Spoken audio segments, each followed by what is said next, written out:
Our story begins in a place tucked away from the ordinary world. Behind quiet streets and softly glowing paper lanterns, Gion, the flower district of Kyoto. Imagine a city that holds its breath at night, where the scent of incense and old wood hangs in the air, and where women move with the quiet grace of gliding shadows. This is where a little girl named Kume, a name that means small plum, started her great, secret journey. Kume was just a young girl when she first stepped across the threshold of the Okiya, the traditional geisha house. It wasn't a sad step, but a massive one. Like walking from a small pond into the deep ocean, she had said goodbye to her family, traded her plain cotton clothes for a simple, durable kimono, and surrendered her ordinary name for a future wrapped in silk and silence. The Okiya was her new universe. It was a centuries-old wooden structure that breathed history. The floors were polished to a mirror sheen. The sliding doors, shuji, were pristine, and everything seemed to whisper, "Be quiet, be observant, be still." The atmosphere was dominated by one person, Okami-san, the mother of the house. Okami-san was not Kume's real mother, but she was now the most important woman in her life. She was a figure built on steel and velvet. Her voice was soft, but her eyes missed nothing. She knew the cost of every silk thread, the market rate for every dance lesson, and the reputation of every person in Juon. For Kume, the mother was the gatekeeper of the art, the banker of the dream, and the ultimate judge of her character. It was Okami-san who gave Kume her first, simple role, a shikomi, the lowest rank, a pure apprentice. Life as a shikomi was anything but glamorous. There were no banquets, no beautiful kimonos, and certainly no applause. It was a life dedicated to the quiet art of service and humility. Kume's tiny hands were constantly busy. She learned to scrub the wooden corridors without leaving a single streak, how to serve tea precisely, not a drop too much or too little, and how to fold a complicated futon so perfectly that it looked like a poem written in fabric. The tasks were designed to break the ordinary habits of a child and instill the extraordinary discipline required of an artist. She had to learn the names of hundreds of customers she would never meet, memorize the seating arrangements of every tea house, and most importantly, learn the language of silence. A shikomi was meant to be invisible. She was the air that allowed the house to breathe. But the Okiya wasn't just about chores. It was also about the first sparks of a new family. Kume had an elder sister, Wani-san, a beautiful Maiko named Baika, who was the son of the house. Baika was a vision in her colorful kimono and elaborate hair, a stark contrast to Kume's simple existence. Baika was the one who taught Kume the secret shortcut to folding the washcloths, the trick to avoiding the mother's most critical spots during cleaning, and who, occasionally, would slip her a leftover sweet from a banquet. This relationship was sacred. Baika was her mentor, her protector, and her future reflected in a glittering, painted mirror. Kume's entire world narrowed down to the routines of the Okiya. Her days smelled of cleaning supplies and incense, and her nights were filled with the distant, haunting sound of the shamisen, a three-stringed instrument practice, drifting from the upper floors. Every sweep of her broom, every respectful bow, was a tiny investment in the future. She was paying her dues, one quiet chore at a time, patiently waiting for the day when the mother would look at her and say, "It is time. You are ready to hold the shamisen." That day felt miles away, but every time Kume saw Baika effortlessly glide out the door, her hair adorned with delicate seasonal flowers, Kume knew that the secret journey was worth every scrubbed floor and every whispered silence. She was learning not just an art, but a way of being, and this quiet beginning, hidden behind the secret gate of Kyoto, was the first essential line in her beautiful, complicated life story. After 3 years of diligently polishing the wood-grain floors of the Okiya, little Peach finally arrived at the most significant turning point in her young life. She was squatting in the courtyard, washing her older sister's kimono sash, when the mother's Okursen's voice drifted from behind, carrying a rare softness. "Little Peach, you can put your hands down.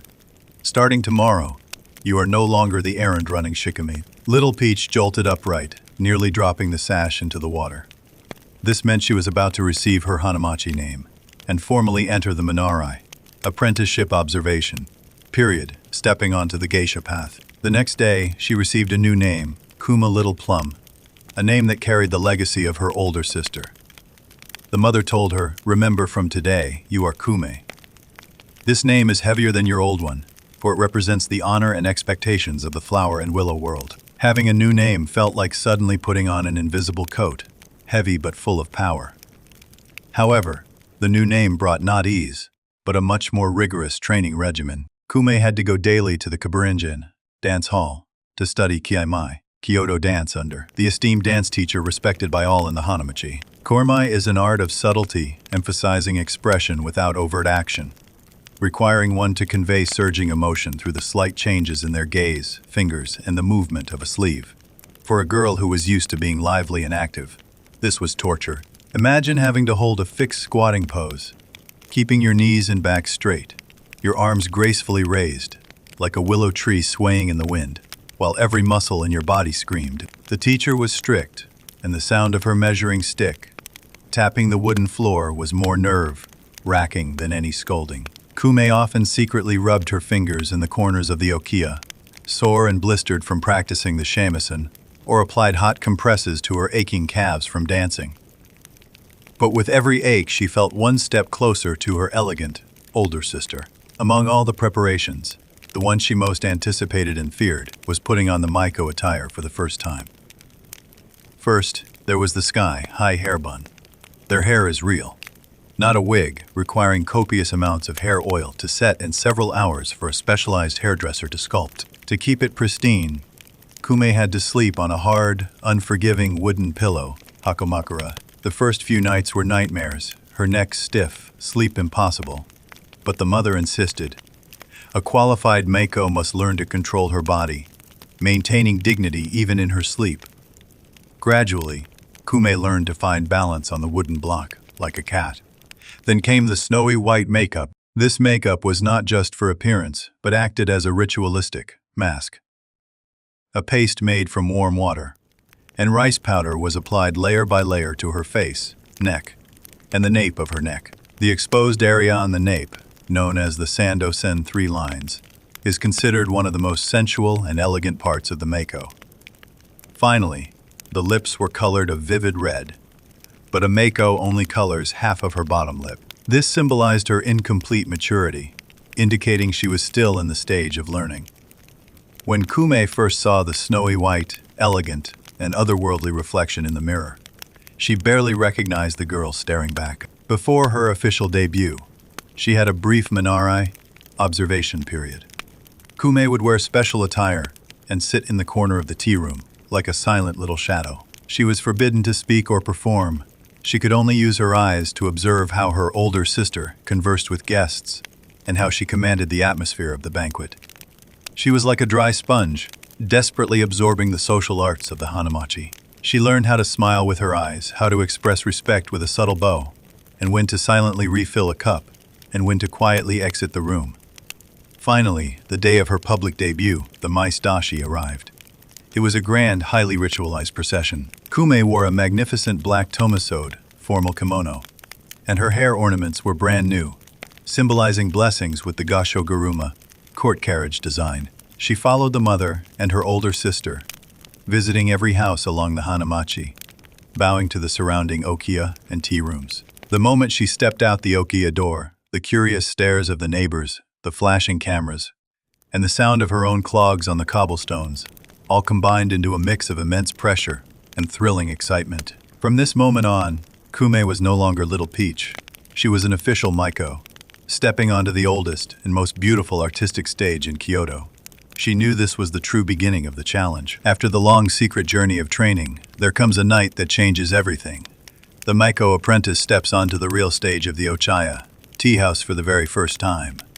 For Kume, this was the night her name, which had been a quiet whisper in the okiya, became a soft melody floating through Kyoto's most exclusive rooms. The Ochaya was a magical world away from the busy streets outside. It was a place of soft light, filtered through paper screens, tatami mats that smelled faintly of rushes, and the quiet clink of the best porcelain. It was here that Kume first felt the true pressure and the thrill of her job. She wasn't just performing for her teachers anymore. She was performing for the most discerning and powerful people in the city. The first banquet felt like a dazzling, confusing dream. Her senior sister, Baika, guided her through the low doorways, past the intricate floral arrangements and into the main room. The room was already buzzing with quiet laughter and the aroma of fine sake and delicate cuisine. Kume was taught that her presence was the flower of the party and her art was the jewel. Kume's job wasn't just to dance, it was to manage the mood. If the men were stiff and formal, she was the breath of fresh air that made them loosen their ties. If they were too loud, her quiet grace brought a necessary calm. This was the true Guy, not just the perfect step of the dance, but the perfect art of social awareness. She learned quickly that the most important tool wasn't her fan or her shamisen, but her ears. Listening was the real performance. She had to listen to a businessman's worries about his company, a scholar's passion for an ancient poem, and a politician's subtle hints about the next day's events. Her role was to draw out the best parts of the men in the room, making them feel witty, charming, and utterly at ease. She was a mirror that only reflected their finest qualities. And then there was the music. When it was her turn, Kume would kneel, take a deep breath, and let the first notes of her shamisen, three-stringed instrument, fill the silence. The music was ancient, sad, and beautiful tales of lost love, changing seasons and heroic struggles. As her fingers moved and the room grew quiet, she felt a profound connection to all the geiko who had played that same song in that very room centuries before her. This was her moment of true power, proving that the years of silent sacrifice and aching muscles had paid off. For Kume, leaving the Ochaya in the early hours was always an anticlimax. The noise of the city had faded, and the cobbled streets were cool beneath her geta, wooden clogs. The white makeup often felt heavy and strange on her face as she walked home. But beneath the thick paint, she felt a quiet pride. She was tired, yes, but she had succeeded. She had woven a beautiful night for others, and in doing so, she had woven the next thread in her own life story. The Maiko had taken her first successful step onto the great stage of the flower district. In the vibrant, twinkling world of the Hanamaki, there's an unspoken truth. Beauty comes with a hefty price tag. For Kume, the stunning kimonos she wore, the delicate hair ornaments, the expensive lessons, they all added up to a mountain of invisible debt. This was the apprenticeship bond, the cost of transforming an ordinary girl into an artist. It wasn't cruel, it was just the ancient business model of the flower district. Kume knew the Okiya, the Geisha house, had invested an enormous amount of money and hope in her. Her mother, who seemed strict and often silent, was effectively her banker and CEO. Every beautiful thing Kume touched, from the silk obi that felt like a coiled treasure, to the professional makeup that guarded her face, was an expense she had to pay back, little by little, through her hard work and popularity. This meant that Kume had to be more than just pretty, she had to be profitable. When a Mako or geisha first started, she didn't get a regular paycheck. Instead, she earned hana, flour, or gyukudai, jewel money, which were tallies recorded at the tea houses for the time she spent entertaining guests. This wasn't cash she could immediately spend on sweets. It went straight to the Okiya to slowly chip away at her debt. It was like climbing a silent staircase. You couldn't see the top, but you knew every single step forward counted. Now, let's talk about the most unique and complex figure in a successful geisha's life. The Dana patron. The Dana is often the greatest mystery of the Hanamaki, and the outside world often gets it spectacularly wrong. He wasn't a casual boyfriend or a mere client. He was a serious, often older, established man, a kind of guardian angel with a deep pocket and profound respect for the arts. A Dana's role was immense. He might pay off the remainder of a geisha's apprenticeship debt, allowing her to gain her independence. He would ensure she had the finest kimonos, the best lessons, and the stability to focus purely on her art, shielding her from the financial worries of the day-to-day business. For a geisha like Baika Kume, after her Erikai, having a Dana wasn't about romance, though sometimes affection did bloom. It was primarily a contract of mutual prestige and protection. For the Dana, it was about status and pride. He gained the honor of sponsoring one of the city's finest artists, a woman whose mere presence elevated any gathering. He didn't own her. He was her exclusive patron, a devoted fan who invested in her career, like an art collector investing in a priceless masterpiece. The relationship was built on discretion, intelligence, and a shared appreciation for the refined world they navigated. Kume understood that her Dana was a shield. He allowed her the freedom to pursue the highest levels of her craft without the constant worry of counting every hana payment. It was a trade-off. She gave him her unwavering loyalty, her exquisite company, and her artistic dedication, and he gave her security. So, while the outside world often reduced the Dana relationship to simple transactions, Kume knew it was far more profound. It was a quiet, complex bond rooted in the history of the Hanamaki, a delicate, sometimes heavy, promise that helped transform a girl carrying a huge invisible bill into an independent, celebrated artist, truly free to dance her own beautiful path. After the lights of the Ochaya tea house dimmed and the Hanamachi fell silent, It didn't mean Kumei's shift was over. For her, the Okiya Geisha house was her true stage. Only the audience was herself. As she dragged her tired body back behind that familiar wooden door, a strange sense of calm enveloped her. The Okiya was noisy during the day, filled with the sounds of practice, shamisen, and cleaning. But late at night, it was quiet like an ancient temple, with only the floor's polished wood reflecting the faint light. The Okiya in the early morning was a different scene. Kumei awoke from her torturous wooden pillow, hakomakura, her neck always stiff with soreness. She had to get up carefully, as if holding fragile glass in her hands, because her painstakingly crafted coiffure had to remain intact. It was her pride and identity as a Mako. In the Hanamachi, hair is status. A messy bun is more shameful than a dirty kimono. Her first task was removing her makeup. That layer of white paint, which mesmerized countless guests, was actually heavy and suffocating. Kumei would patiently use special oils to melt it away, little by little. Once cleansed, her skin would feel the relief of being liberated. But removing the white makeup did not mean shedding the geisha identity. Daytime belonged to art and discipline. Kumei would wear the simplest, most comfortable practice kimono and dive into the rehearsal room. Her older sister was usually already practicing, the clear, solitary sound of the shamisen filtering through the door. The training for a geisha is monotonous to the point of being cruel. A single dance move might be repeated thousands of times until her muscles memorized the precise force and angle of every breath and gesture. The teacher would never say, "Well done," only point out, "It's a third of a beat too slow here," or "There is exhaustion in your eyes, not longing." This silent pursuit of perfection was the Hanamachi's highest standard. In the Okiya, the mother Okasan played the most complex role. She acted as a strict matriarch, controlling every detail of Kumei's life, from diet and sleep to etiquette and friendships. The mother rarely gave direct praise, often using a slightly dissatisfied gaze to motivate Kumei to improve. But this seemingly cold demeanor was, in fact, her greatest protection. The mother was the buffer between the Okiya and the harsh outside world. She handled the debts, the guests, the media, and all the internal disputes of the Hanamaki, so that Kumei could immerse herself in her art without distraction. The relationship between Kumei and her older sister, Kakuno, was another unique feature. Kakuno was Kumei's mentor, teaching her the art of social graces, how to speak with different guests, and even helping her ward off excessive drinks at the tea house. They were family in the Okiya, sharing the same wardrobe, the same hairdresser, and the same overarching goal. Yet, they were also subtle competitors. The degree of guests' affection, the opportunities for performance, and even future patrons were all areas where they tacitly vied for attention. This mentor-sister rival dynamic ensured the atmosphere inside the Okiya always held a layer of subtle tension. However, there were also moments of softness.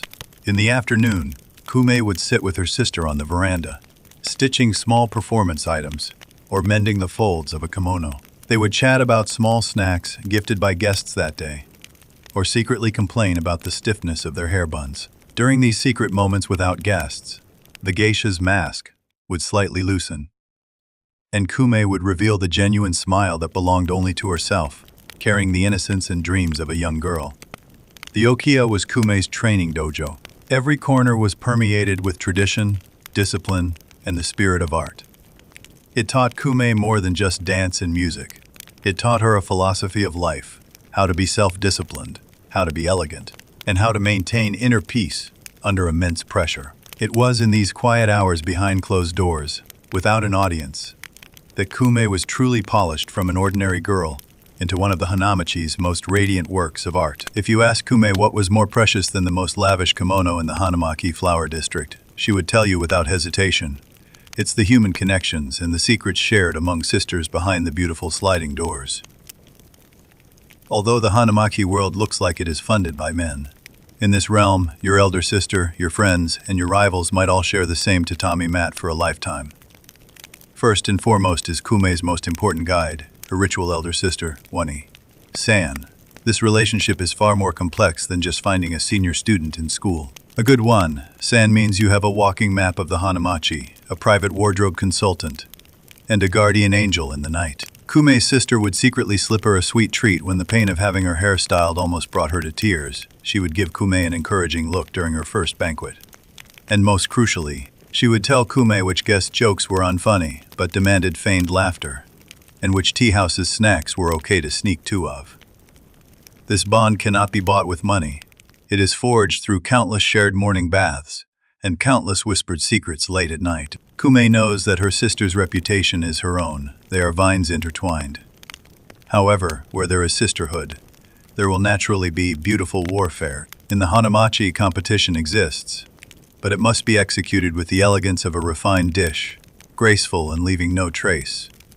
No one raises their voice, and no one confronts another directly. Competition is about whose dance is more intoxicating or whose conversation can coax a genuine smile from the most serious guest. What Kumei fears most are the sweet nothings, hidden beneath polite formalities. For instance, a rival geisha might subtly remark, "Oh, Kumei's kimono is so cute, though perhaps that color isn't quite suited to her complexion." This sounds like a compliment, but once it reaches the tea house owner, it instantly translates to, "This young Meiko is not yet mature enough, her aesthetic needs refining." Therefore, maintaining one's reputation's fitpai is harder than keeping any intricate hairstyle intact. Kumei must be constantly vigilant, her every outing, every bow. Even every slight moment of accidental fatigue is recorded by this small community. She cannot complain about the arduous training, cannot express annoyance with a particular guest, and certainly cannot boast about the small gifts she receives to her sisters. The Hanamachi has an unwritten rule: you must be excellent, but you must never make anyone else uncomfortable. This balancing act requires more skill than dancing in narrow wooden clogs. Yet, this high-pressure environment also fosters a powerful collective solidarity. When the annual spring dance arrives, all the sisters set aside their personal rivalries to work together for the honor of the entire district. In the rehearsal hall, they correct each other's postures and share secret tips for soothing sore muscles. In that moment, they are no longer competitors, but family members jointly safeguarding an ancient art. Kumei loves that feeling, when she stands on stage and sees all her sisters dressed in coordinated kimonos, like a vast field of blooming flowers. She knows that the power of that beauty comes from the unbroken, secret pacts hidden behind their laughter and tears. For Kumei, the city of Kyoto itself was a vast, sprawling stage, perpetually waiting for her performance. She was no longer just an apprentice in the Okiya Geisha house. She was a living, breathing calling card for the Hanamachi to the outside world. As she walked the cobbled streets, every step had to be meticulously calculated, for she represented not just herself, but the centuries-old aesthetic, known as Ikki, the essence of elegance she was tasked to uphold. The term Ikki is one of the most challenging in Japanese aesthetics to translate. Kumei's older sister, Kakuno, explained that it was not merely fashionable or beautiful, but an expression of high, class, effortless, restrained, and perfectly judged allure. It manifested in the small exposed section of her white neck above the kimono collar, the slight sway of the kimono hem as she walked, and, most importantly, in her measured wit and humor at a banquet. Ikki meant knowing your worth but never boasting, knowing everything, but only revealing the most exquisite fraction of it. One of Kumei's most cherished moments was the Hanamachi's annual Miyako Odori, capital dance, or the spring dance. This was the stage where geisha unveiled their highest artistic achievements to the public. On that day, the theater was filled with excited whispers and the rustle of expensive silk kimonos. When Kumei and her sisters, dressed in magnificent, custom-made robes, stepped onto the stage in perfectly synchronized movements, she felt she was no longer Kumei, but a part of history. Under the spotlight, every gesture was powerful, and every glance conveyed a story. She knew that in the audience were people from all over the world, along with the most discerning patrons, and they were not there for a simple show, but for a living exhibition of Japan's most refined culture.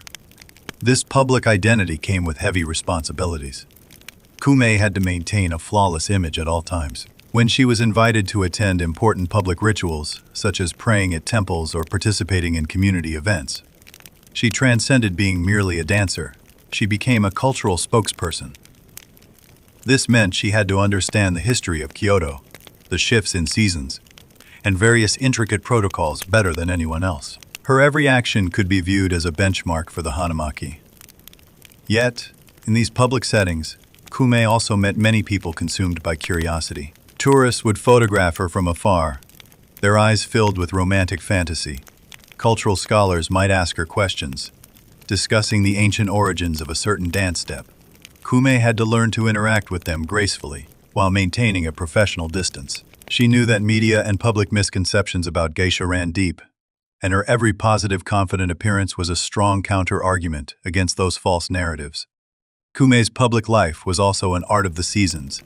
Every one of her appearances was intrinsically linked to Kyoto's changing cycle. In spring, her hairpins would feature cherry blossoms, and her kimono would be embroidered with willows or sakura. In summer, she would wear lighter yukata and carry fans symbolizing coolness. In autumn, maple leaves and chrysanthemums became her theme, and in winter, pine branches and white snow represented resilience. Walking the streets of Kyoto, she was like a moving, breathing textbook of Japanese seasonal aesthetics.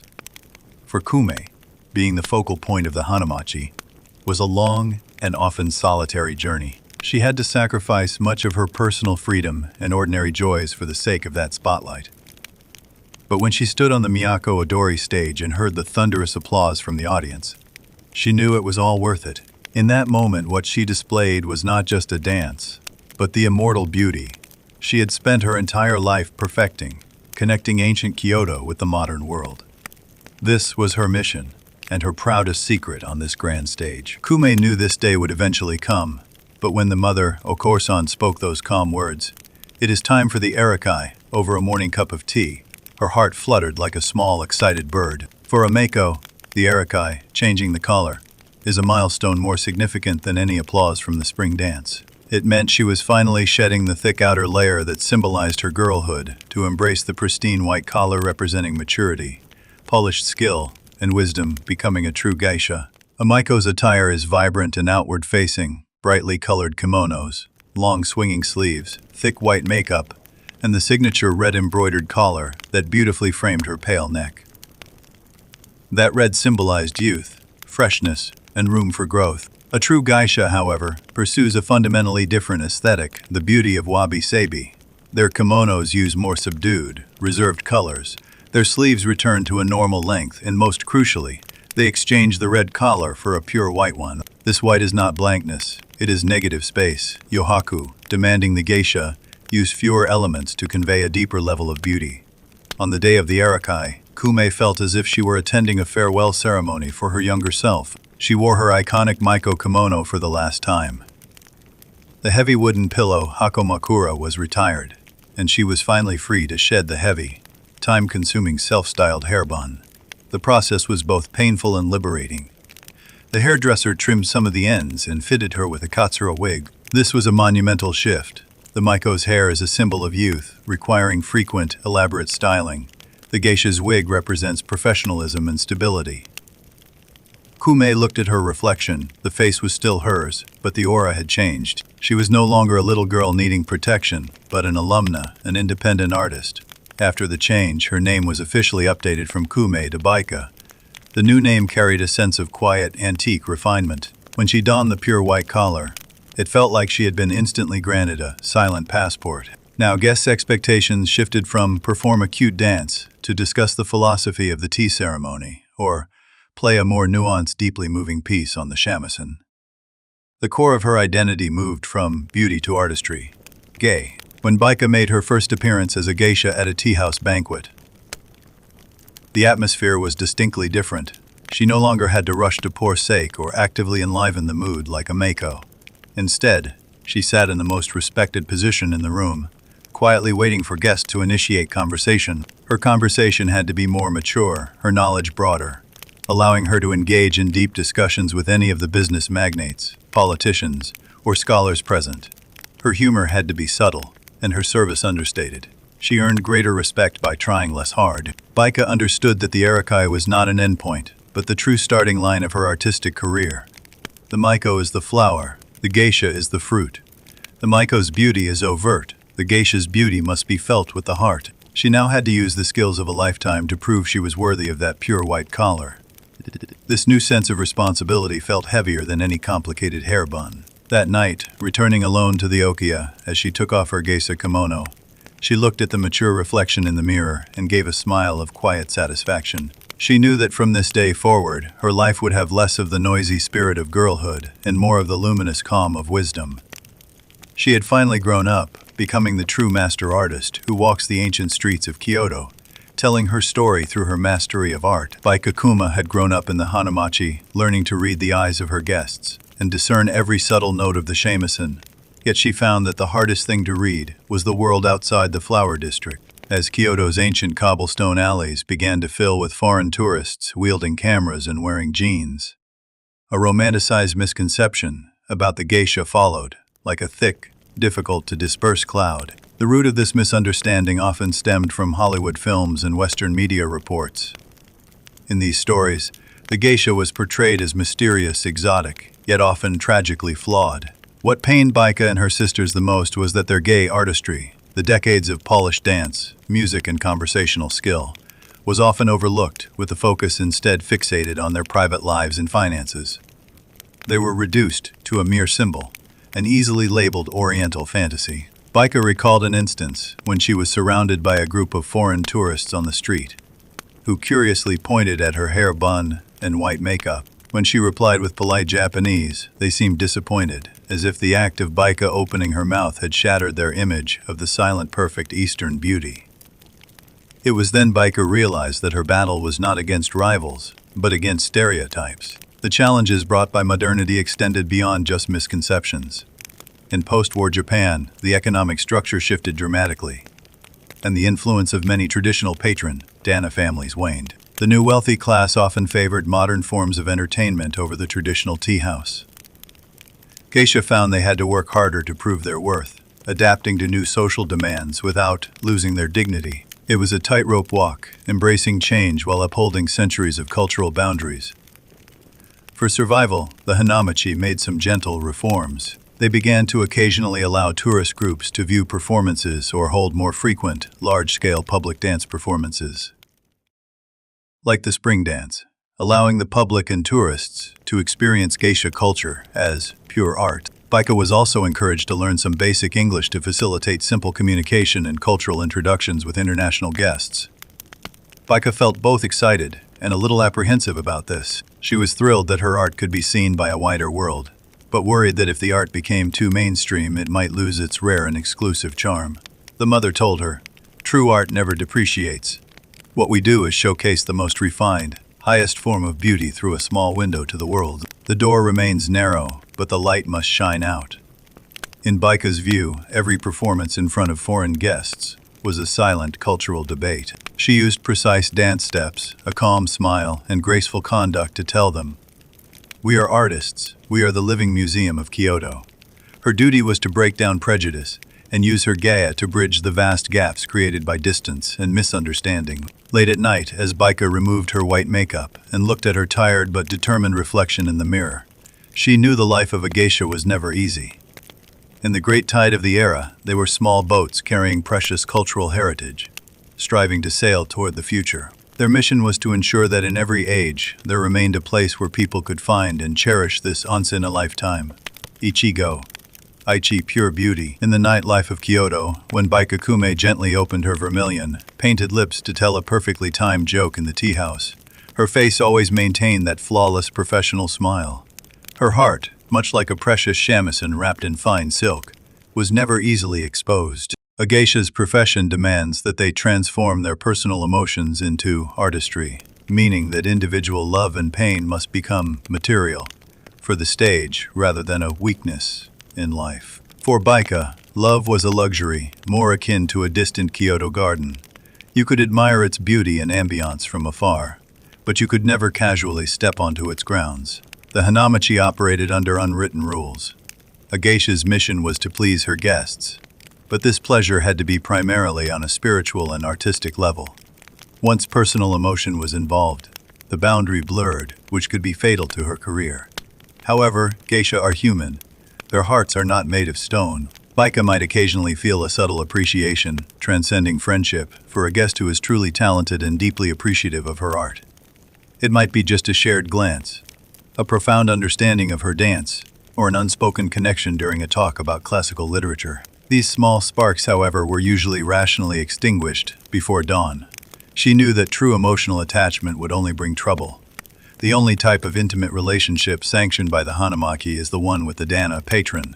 But this relationship, rather than love, is more of an adult contract. The Dana is Baika's artistic protector, financial support, and life mentor.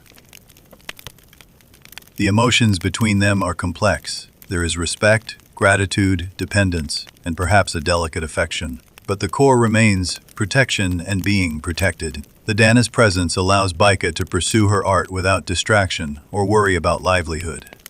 This stable, boundary-conscious relationship is often considered more practical and reliable than a passionate love affair for many geisha dedicated to artistic excellence. Besides the Dana, Baika's deepest emotional anchors in the Hanamaki are her Oke-san mother and On-san older sister.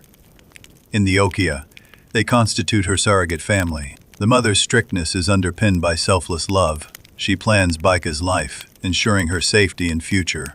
Her older sister, Kikuno, is Baika's spiritual backbone, the only person with whom she can take off her perfect mask and share her vulnerabilities and secrets. This bloodline-like sisterhood is the strength that carries her through countless lonely nights. Baika also harbored a fleeting desire for an ordinary family life.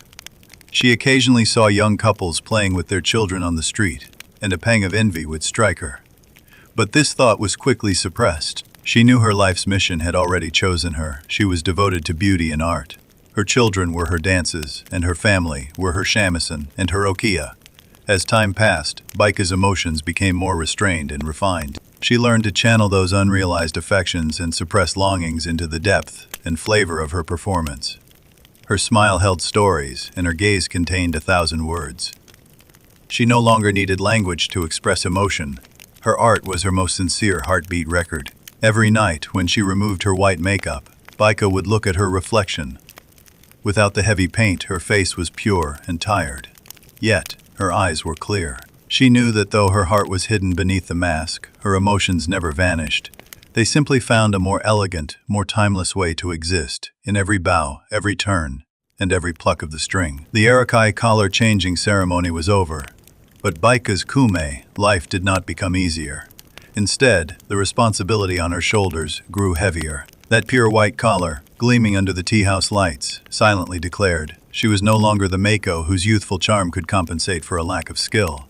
She was now a fully professional great geisha. This status as a great geisha meant that Baika's art had to shift from outward charm to inner grace and depth. Her dancing no longer required exaggerated movements or vibrant colors, but strove for negative space, yohaku, and poetic atmosphere. Every gesture, every glance, every opening and closing of her fan had to contain a complete narrative, much like an ancient haiku.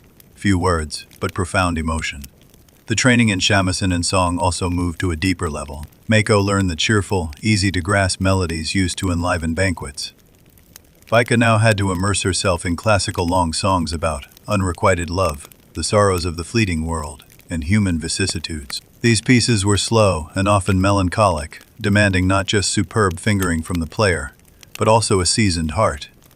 Baika realized she needed to carefully extract the emotions about love and loneliness that she had suppressed deep within her heart and integrate them into the sound of her stringed instrument. After becoming a geisha, Baika's social activities underwent a subtle change.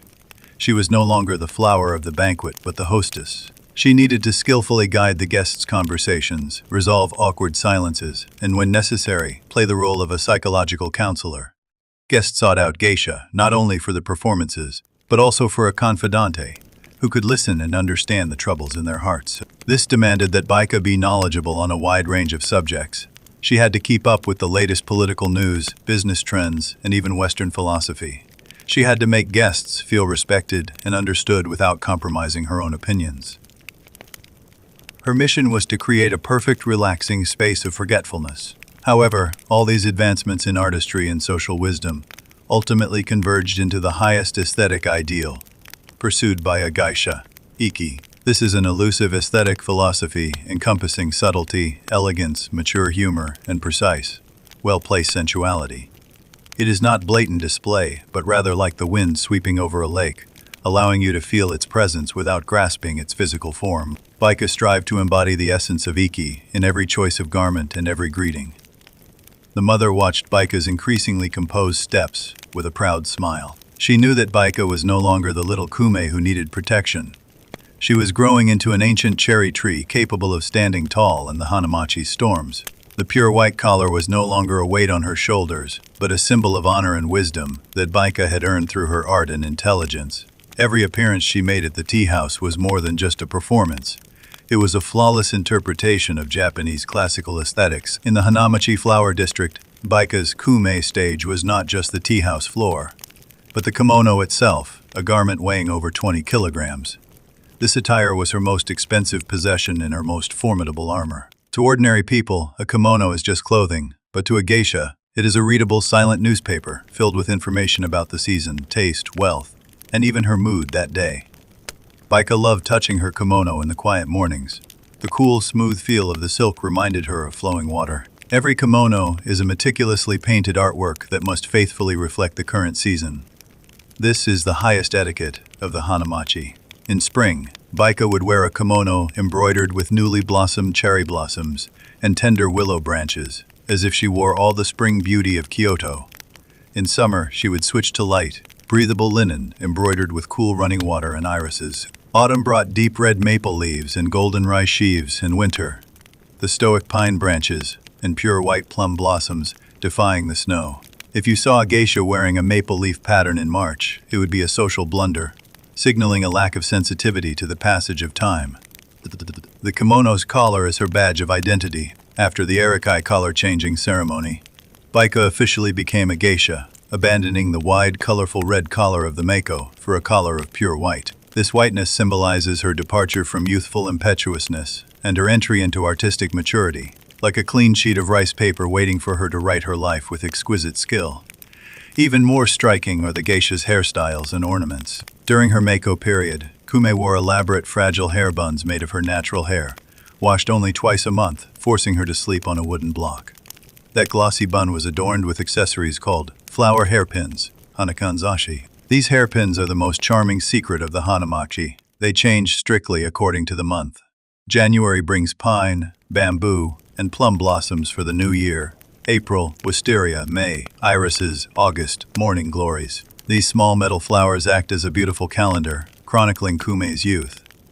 But after becoming a geisha, Baika adopted a simpler, more durable wig, katsura, with the number of hairpins significantly reduced, and the style becoming more composed and metallic. This is the transition from the beauty of exuberance to the beauty of refinement.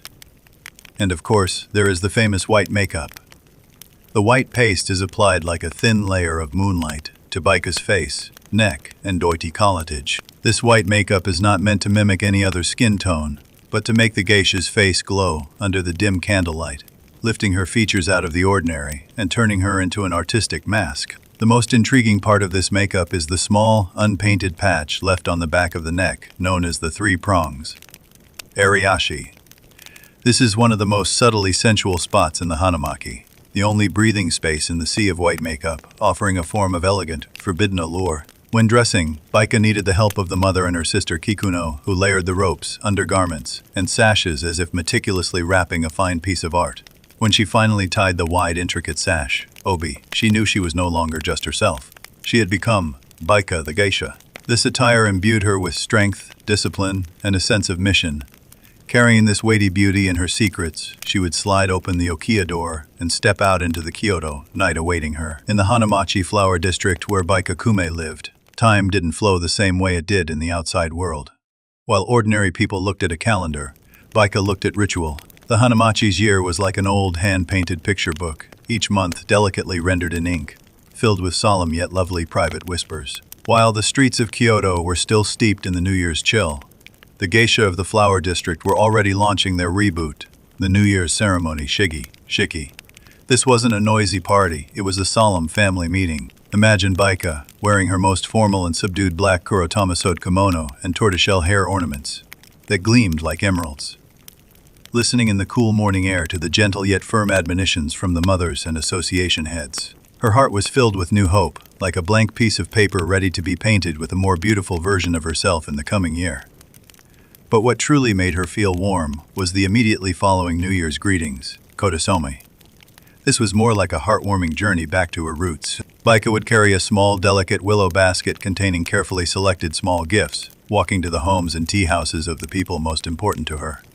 Every time she knelt at a wooden door, every time she bowed respectfully, she used the softest Kyoto dialect to say, "I ask for your continued kindness this year too." This was not merely etiquette. It was about maintaining those precious friendships and mentoring relationships like a gardener watering flowers. It was the Hanamachi's most valuable social capital. Her footsteps measured the love and support she had built up in this world. If the new year was a quiet promise, then the April-spring dance, Miyako Adori, was its grandest bloom. Every spring, Baika felt an excited, nervous current run through her body. The spring dance was the geisha's collective declaration of love to Kyoto.